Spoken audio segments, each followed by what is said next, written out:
BTC solver को subscribe करने के लिए सब्सक्राइब बटन को दबाएं और नोटिफिकेशन पाने के लिए बेल आइकन को प्रेस जरूर करें। सभी दोस्तों को नमस्कार। मैं अमित एक बार फिर लेकर हाजिर हूँ आपकी सेकेंड सेमेस्टर की ज्योग्राफी। तो दोस्तों हम लोग स्थल मंडल पढ़ रहे थे। तो स्थल मंडल में अब आगे जो है वो है हमारा क्या, ज्वालामुखी, जो आपको देखना है, जिसे इंग्लिश में हम लोगों को वोल्केनो कहते हैं। और ये बहुत ही इंपॉर्टेंट है क्योंकि ज्वालामुखी से अक्सर क्वेश्चन पूछे जाते हैं। तो इसमें 3 टाइप में होते हैं। तो पहले जानते हैं ज्वालामुखी होता क्या है। ज्वालामुखी भूपटल पर वह प्राकृतिक छेद या दरार है जिससे क्या होता है, होकर पृथ्वी का पिघला लावा राख क्या होता है, भाप और अन्य गैसें बाहर निकलती हैं। बाद में यह ठंडा होकर क्या हो जाता है, ठोस टुकड़ों में बदल जाता है, जिससे हम लोग क्या कहते हैं, सिडार कहते हैं। क्या कहते हैं, सिडार।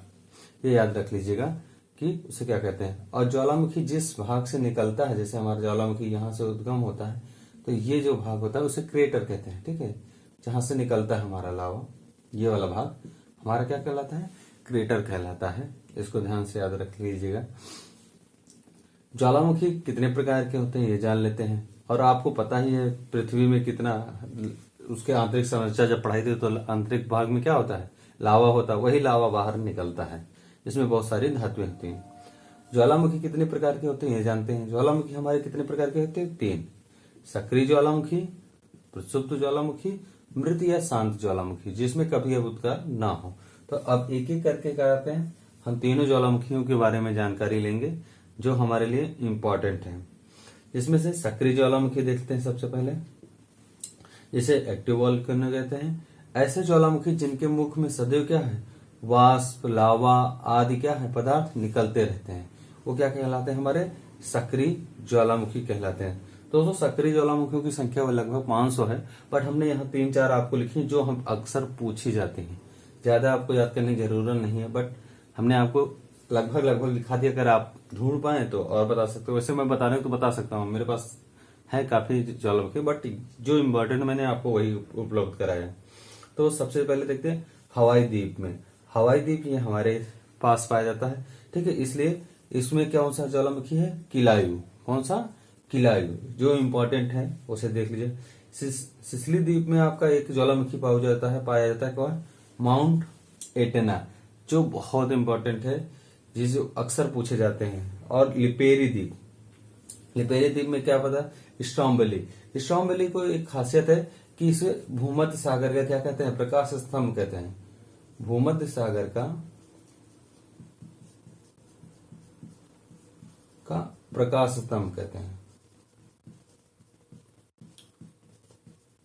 तो ये भी पूछ सकते हैं कि भूमध्य सागर का प्रकाश स्तंभ किसे कहते हैं। तो आप इसे याद रखिएगा, स्ट्रॉम वैली को भूमध्य सागर का प्रकाश स्तंभ कहते हैं, इसे याद रखिएगा हमेशा। इक्वाडोर, इक्वाडोर में एक आपको पाया जाता है कोटोपैक्सी।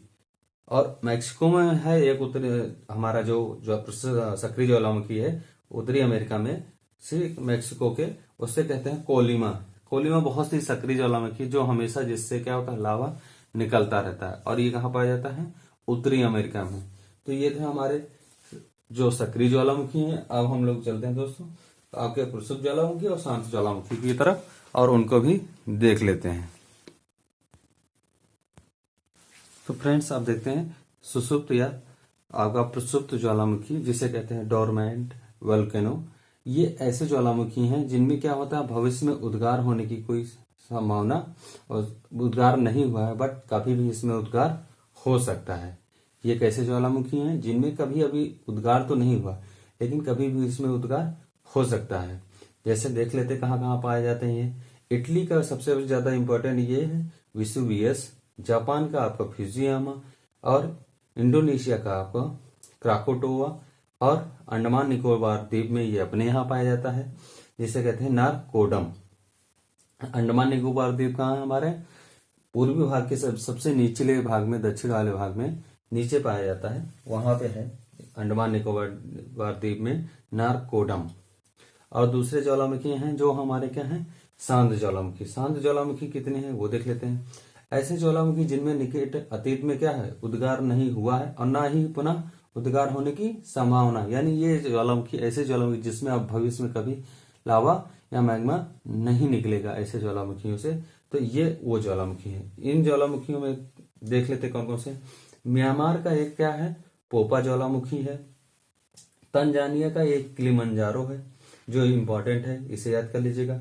इक्वाडोर का चिम्बराजो है, इसे देख लीजिएगा। एंडीज पर्वतमाला का आपका एकांकागुआ है। तो ये आपके कुछ ज्वालामुखी थे जो आपके लिए बहुत इंपॉर्टेंट है। चाहे आप जिस पेपर ऑब्वियसली जाइएगा, आपके लिए ये पढ़ना ही पढ़ना है, और ये अक्सर पूछे ही जाते हैं किसी न किसी एग्जाम में, किसी भी चीज में। तो आपके यहाँ भी पेपर में है, बीटीसी में, तो इसे आपको पढ़ना ही था। अब देख लेते हैं कुछ और है।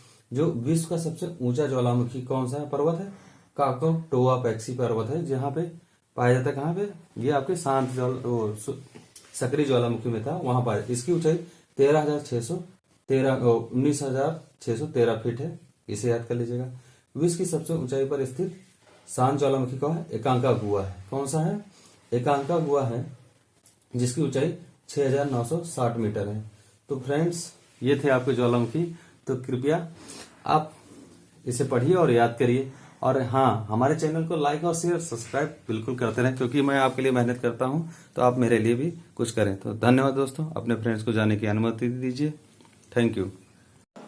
BTC DLED सॉल्वर को सब्सक्राइब करने के लिए सब्सक्राइब बटन को दबाएं और नोटिफिकेशन पाने के लिए बेल आइकन को प्रेस जरूर करें।